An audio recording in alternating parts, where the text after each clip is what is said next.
Thursday night saw the release of an interview by journalist Tucker Carlson of the President of the Russian Federation, Vladimir Putin.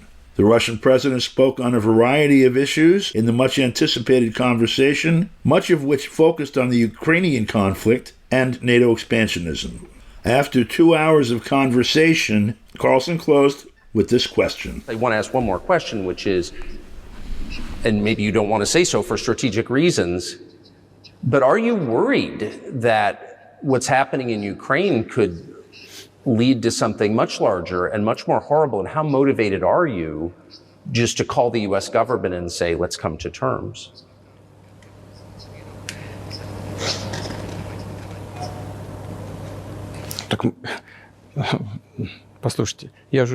I already said that we did not refuse to talk. We are willing to negotiate. It is the Western side, and Ukraine is obviously a satellite state of the U.S. It is evident. I do not want you to take it as if I'm looking for a strong word or an insult, but we both understand what is happening.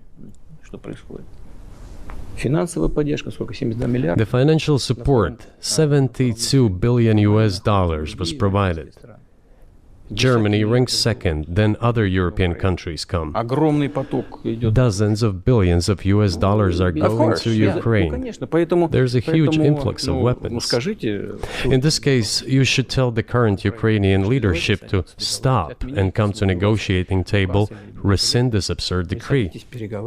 We did not refuse. Sure, but you already said it. I didn't think you meant it as an insult, because you already said correctly, it's been reported that Ukraine was prevented from negotiating a peace settlement by the former British Prime Minister acting on behalf of the Biden administration. So of course they're a satellite.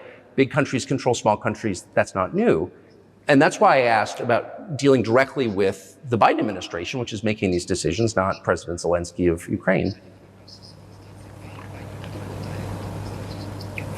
Если администрация Зеленского на Украине отказалась от переговоров, well, if the Zelensky administration in Ukraine refused to negotiate, I assume they did it under the instruction from Washington.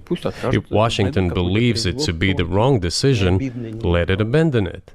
Let it find a delicate excuse so that no one is insulted. Let it come up with a way out. It was not us who made this decision, it was them.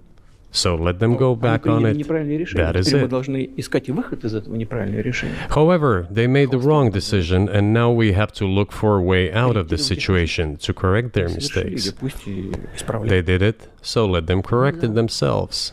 We support this. So I just want to make sure I'm not misunderstanding what you're saying. I don't think that I am. I think you're saying you want a negotiated settlement to what's happening in Ukraine.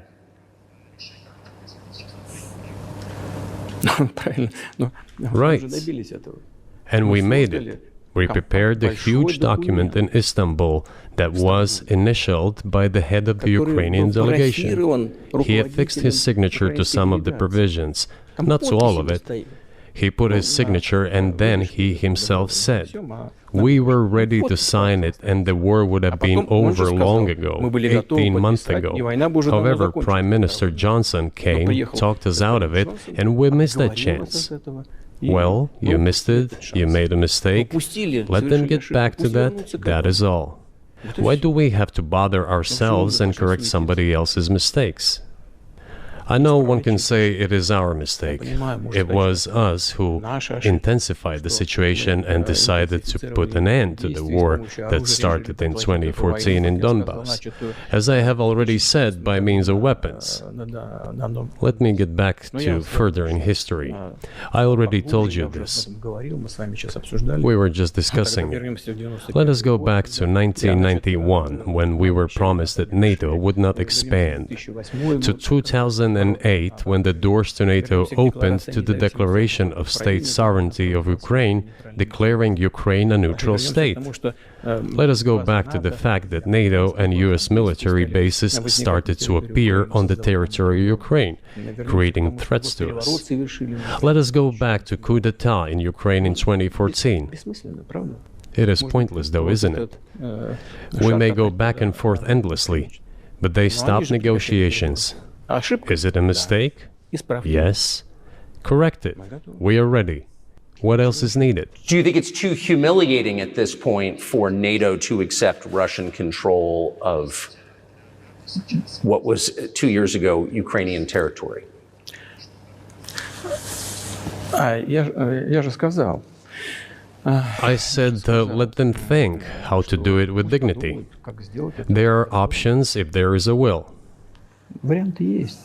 Но если желание. Up until now, there has been the uproar and screaming about inflicting a strategic defeat on Russia on the battlefield. Стратегического поражения России, поражения. Now they are apparently coming to realize that it is difficult to achieve, if possible at all. In my opinion, it is impossible by definition. It is never going to happen. It seems to me that now, those who are in power in the West have come to realize this as well. If so, if the realization has set in, they have to think what to do next. We are ready for this dialogue. Would you be willing to say, congratulations, NATO, you won, and just keep the situation where it is now? Ну, вы знаете, это предмет переговоров. You know, it is a subject matter for the negotiations. No one is willing to conduct, or, to put it more accurately, Точнее сказать, хотят. they are willing, but do not know how to do it. Я не только вижу, I know they want я to. знаю, что. It is not just I see it, but I know they do want it. But they are struggling to understand how to do it. They have driven the situation to the point where we are at.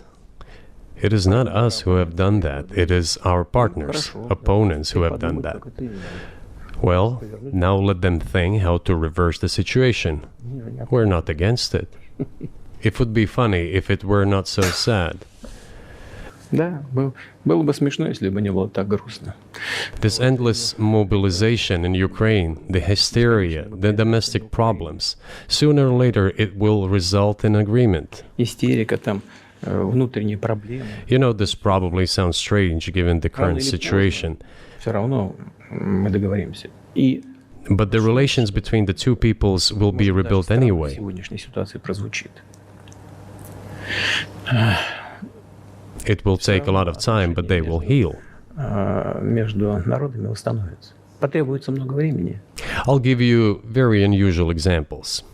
Совсем приведу вам необычный пример. There is a combat encounter on the battlefield. Here's a specific example. Ukrainian soldiers got encircled. This is an example from real life. Our soldiers were shouting to them, "There is no chance. Surrender yourselves.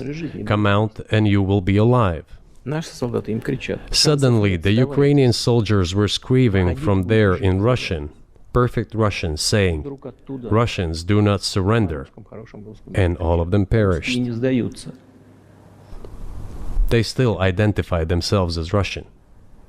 Они до сих пор русскими себя ощущают. В этом смысле то, что What is happening is, to a certain extent, an element of a civil war. Everyone in the West thinks that the Russian people have been split by hostilities forever. растащили. No, they will be reunited. Нет, The unity is still there. воссоединение произойдет. Оно никуда и не делось. Why are the Ukrainian authorities dismantling the Ukrainian Orthodox Church? Русскую православную церковь. Because it brings together not only the territory, Объединяет не территорию. it brings together our souls. И никто No one will be able to separate the soul. For KPFK, I'm Don DeBar.